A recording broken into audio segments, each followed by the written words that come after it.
خدایا آرزو میری یہی ہے، میرا نور بصیرت عام کر دے۔ آپ دیکھ رہے ہیں بصیرت آن لائن،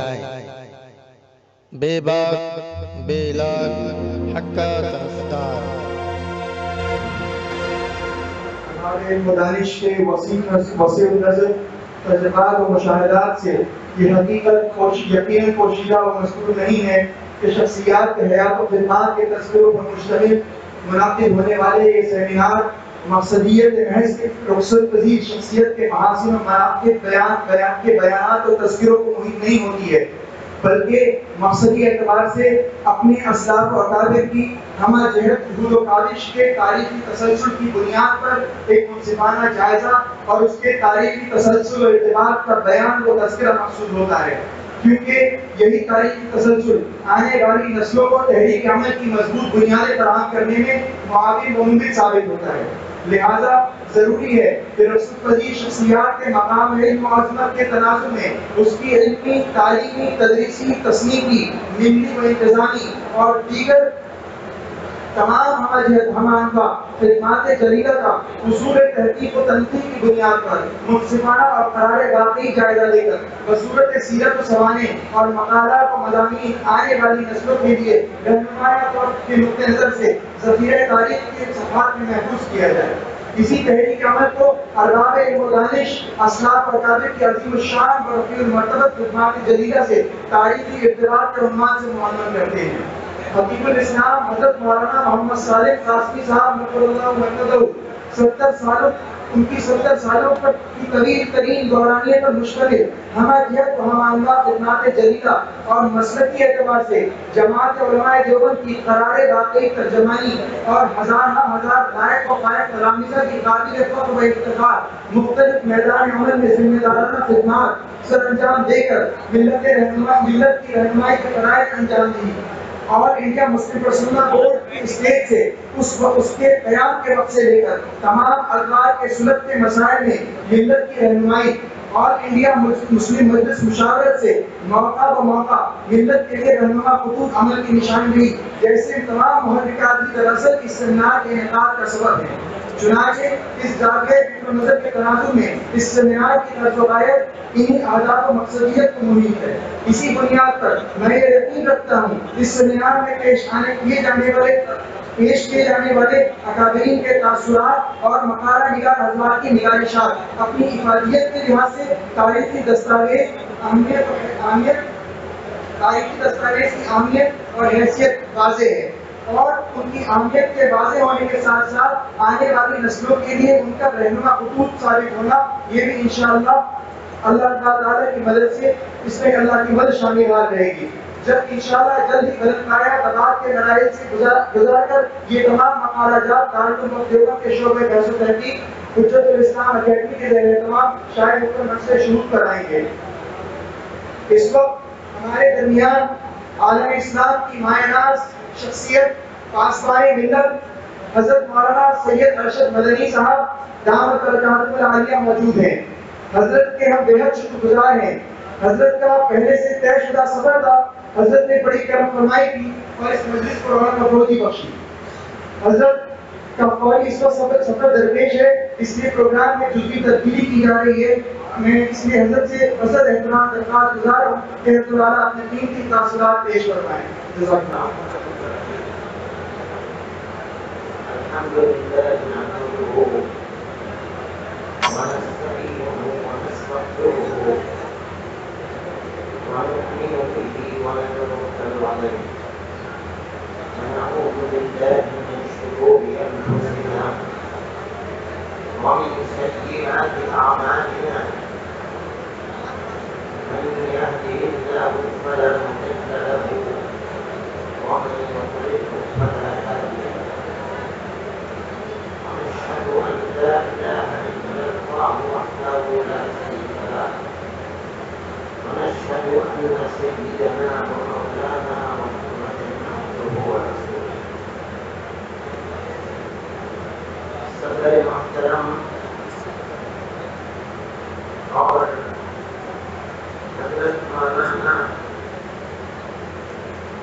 رحمت اللہ علیہ کے صاحبزادے ان کے جانشین اور اس قابل قدر بابرکت اجتماع میں دور و دراز سے آئے ہوئے معزز مہمانان کرام اور عزیز طلبہ، یہ فقیر اپنی تجدیدستی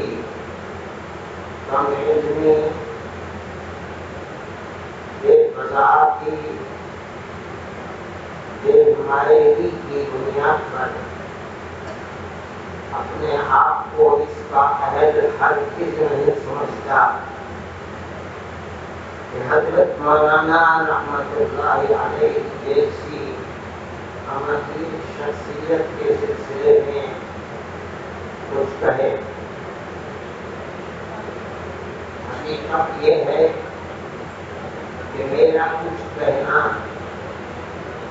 حضرت مولانا کی شخصیت پر اثر انداز نہیں ہوگا، لیکن میرے لیے خود باعث سے سعادت ہے۔ مادے ہے خوشی منزلہ ہے خلص۔ میں اپنی مائکی کو دیکھتے ہوئے حضرت مولانا کی علمی وجاہت، ان کے علمی مقام پر نہ میں اس کے لیے تیار تھا اور نہ میں نے سوچا، اور میں اپنے آپ کو واقعتاً اس کا اہل بھی نہیں سمجھتا۔ ان کے بہت سے اوصاف ہیں، زندگی کے مختلف پہلو ہیں، ان کی خدمات الحمدللہ ایک لمبے زمانے کے اوپر پھیلی ہوئی ہیں، جن پر آپ میں سے بہت سے حضرات روشنی ڈالیں گے، پردے کو اٹھائیں گے۔ میرے نزدیک ہر دیوبندی کے لیے دیوبندی مکتب فکر سے وابستہ اور دیوبندی مسلک سے تعلق رکھنے والے کے لیے یہ بات یقیناً انتہائی خوشی اور مجھ جیسے بیمایا انسان کے لیے تو بڑی عظمت ہے کہ حضرت مولانا کا تعلق رشتہ خاندانی حضرت مولانا قاسم صاحب نانوتوی رحمۃ اللہ علیہ دیوبندی مکتب فکر کی بنیاد ہے، ان کے ساتھ قائم ہے۔ یہ بہت بڑی سعادت کی بات ہے،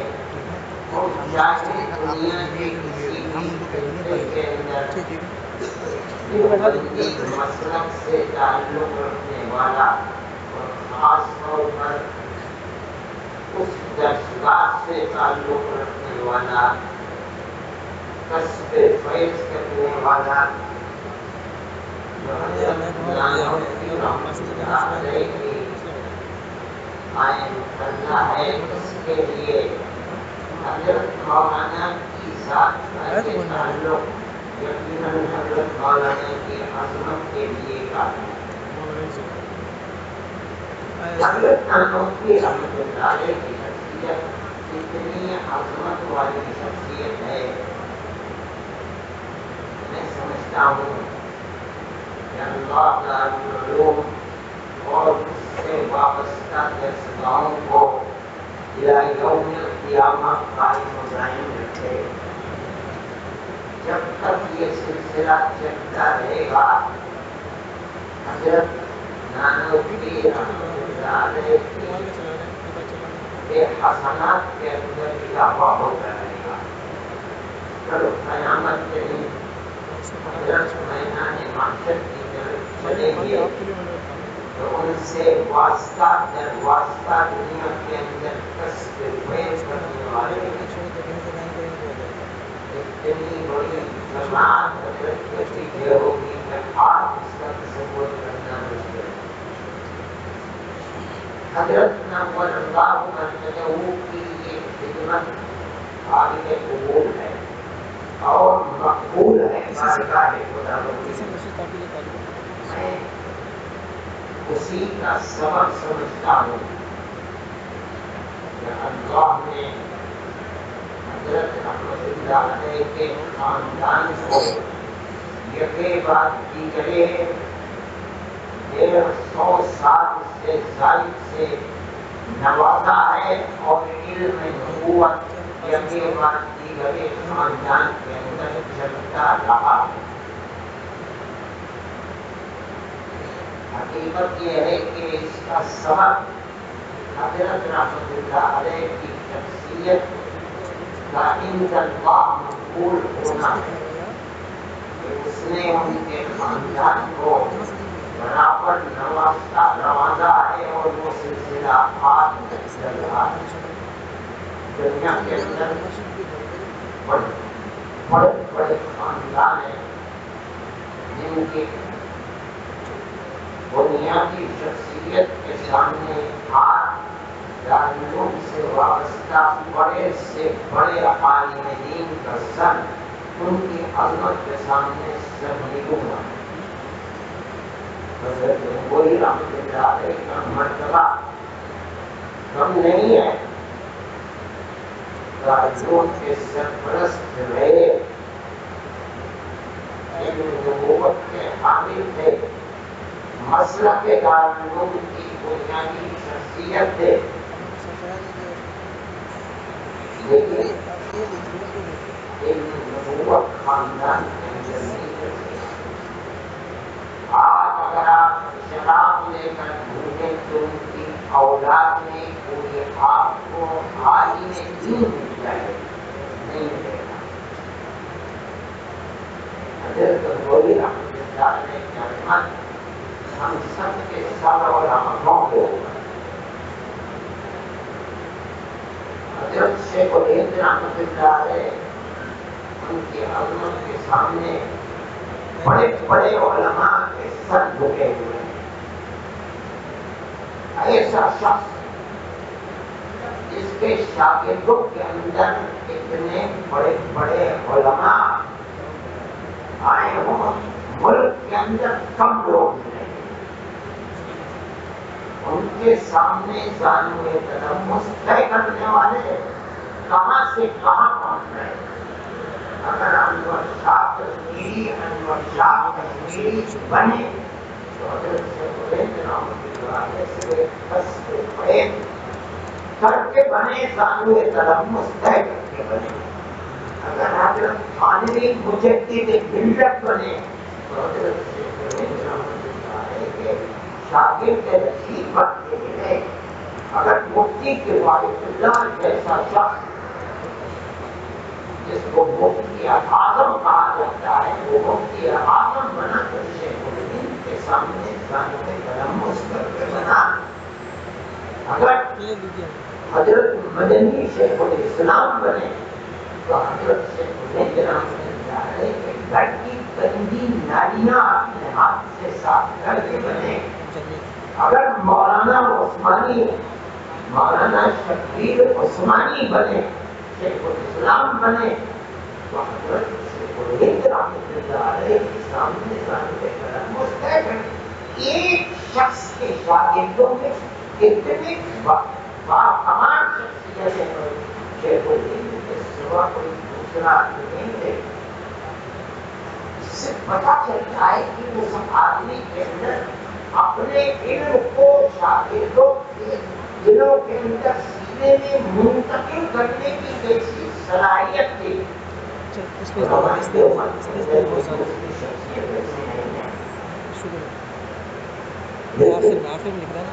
آج شخص کے خاندان رہ کر آپ دیکھیں،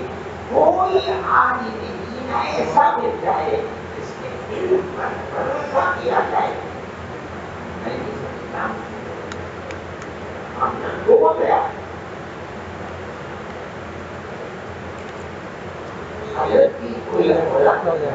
نہیں تھی جو بچیوں کی اولاد تھی آپ میں نہیں بولا حضرت نانوتوی رحمۃ اللہ علیہ کو اللہ نے نوازا ہے چنا ہے انتخاب فرمایا ہے حضرت رحمۃ اللہ علیہ کے بعد ان کے صاحبزادے حافظ محمد صاحب ان کے شاگردوں میں حضرت نانوتوی رحمۃ اللہ علیہ کے شاگردوں میں دو شاگرد بہت نامی گرامی تھے مولانا محمد حسن صاحب مغروبی اور مولانا محمود حسن صاحب دیوبندی علماء اس زمانے میں یہ کہا کرتے تھے کہ حضرت نانوتوی رحمۃ اللہ علیہ کے شاگردوں میں علم کے اعتبار سے جو مقام مولانا امروہی کا تھا وہ مقام حضرت مولانا امروہی کہا کرتے تھے اس سے پہلے مدر سچائی جو حضرت نانوتوی رحمۃ اللہ علیہ کا قائم کیا ہوا ہے اس میں رہتے تھے حضرت نانوتوی رحمۃ اللہ علیہ نے اپنے صاحبزادے کو حافظ احمد صاحب رحمۃ اللہ علیہ کو پڑھنے کے لیے ان کے پاس بھیجا تھا پڑھتے رہے جب حضرت نانوتوی رحمۃ اللہ علیہ مدد کے ساتھ میں ہوئے تو ان کو بلایا جب چلے ہیں میں نے یہ بات ان بزرگوں سے سنی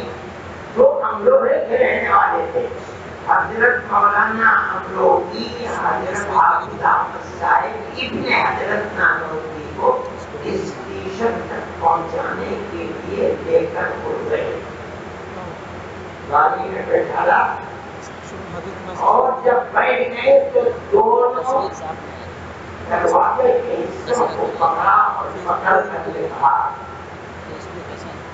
اگر استاد محترم یہ پوچھے کہ احمد حسن نے کیسا معاملہ کیا دو کلمہ خیر یہ تعلق تھا شاگردوں کا حضرت نانوتوی رحمۃ اللہ علیہ پوری میں نے مولانا محترم لوگ مولانا مفتی الرحمان سے سنا ہے ان کے شاگرد تھے جو مولانا کی دادی کے بھائی تھے حکیم رحیم اللہ صاحب حضرت شیخ نانوتوی رحمۃ اللہ علیہ کے شاگرد تھے فرماتے تھے کہ جب کبھی مجلس میں نام حضرت نانوتوی کا آ گیا تو بچوں کی طرح بیٹھ کرتے ان کا مقبولیت چلے گئے علوم نبوت کا وارث حافظ احمد صاحب بنے حافظ احمد صاحب چلے گئے آج تقیر صاحب دیوبندی مسلک کے اپنے ہم اثروں کے اندر ترجمان سمجھے جاتے تھے علم محفوظ رہا حاجی صاحب رحمۃ اللہ علیہ دنیا سے تشریف لے گئے ہر ایک کو جانا ہے ان کے علم کے صحیح جانشین حضرت مولانا سالم صاحب بنے علم نبوت سلسلہ و سلسلہ چل رہا ہے خاندان گم نہیں ہوا اللہ کا شکر ہے عالمی خاندان کے اندر من کے افراد میں علم نبوت آج بھی اس پروگرام کو چلانے والے شہید صدر محمود دیوبند کے شاگرد ہیں اور بڑی توقع ہے کہ ان کی شہادت نبی علم سے ان کا تعلق انشاءاللہ خاندان کی علمی روایت کے زندہ رہنے کا سبب بنے گا انشاءاللہ میں یہ سمجھتا ہوں کہ حضرت مولانا کے محاسن کو بے شمار ہیں مگر حضرت مولانا اس علم 144 میں اس کا تعلق حضرت نانوتوی رحمۃ اللہ علیہ سے ہونا اور حضرت مولانا کا زندگی بھر اس علم کی خدمت کرنا، اس کی حفاظت کرنا اور اپنی زندگی کے اندر اپنی نسل کے اندر اس علم کے محفوظ رکھنے کے لیے اسباب کو اختیار کرنا، یہ بہت بڑی خدمت ہے اور ایک ایسا وصف ہے ان کا جس سے مستقبل کے اندر بڑی توقعات وابستہ ہیں۔ حقیقت یہ ہے حضرت مولانا کے اس وصف کو میں ہی نہیں سمجھتا ہوں کہ ہر دیوبندی اور خاص طریقے پر وہ دیوبندی جس نے دارالعلوم دیوبند سے استفادہ کیا ہے، چاہے بالواسطہ چاہے بلا واسطہ، جو درس کا بنیاد جس کی اینٹ رکھی ہوئی ہے اور جس کی ایک بڑی روشن تاریخ ہے جو کسی دوسرے ادارے کے اندر نہیں ملتی، اس سے جو ایک سلسلہ انہوں نے نبوت پر چلا ہے، حضرت مولانا تک وہ سلسلہ رہا اور حضرت مولانا اپنی زندگی کے اندر جس ادارے کو قائم کرتے گئے آخری وقت تک اس کے خادم کرتے رہے، اپنے خاندان کے اندر اس نبوت کو زندہ رکھنے کے لیے اسباب کو فراہم فرمایا، ڈگر ڈالی اور رضی اللہ عنہ میں سمجھتا ہوں کہ حضرت مولانا کے اہتمام کے سلسلے میں ایک بڑی خدمت ہے۔ میں در حقیقت اپنے آپ کو اس کہاں میں نہیں سمجھتا کہ حضرت مولانا کی زندگی کے اوپر وہ خود بنا بنا، لیکن مجھے توقع ہے کہ حضرت کی خدمت انشاءاللہ مستقبل کے اندر اس ادارے کو بھی ترقی دے گی اور اس خاندان کے اندر برابر علوم نبوت کا چرچا رہے گا اور علماء پیدا ہوتے رہیں گے۔ اللہ تعالیٰ ان کے خاندان کی بھی حفاظت فرمائے، ترقی عطا فرمائے، اس ادارے کو بھی اللہ تعالیٰ چاند لگائے، حفاظت فرمائے اور اللہ حضرت کے درجات کو بلند فرمائے، اعلیٰ علمی میں جگہ عطا فرمائے۔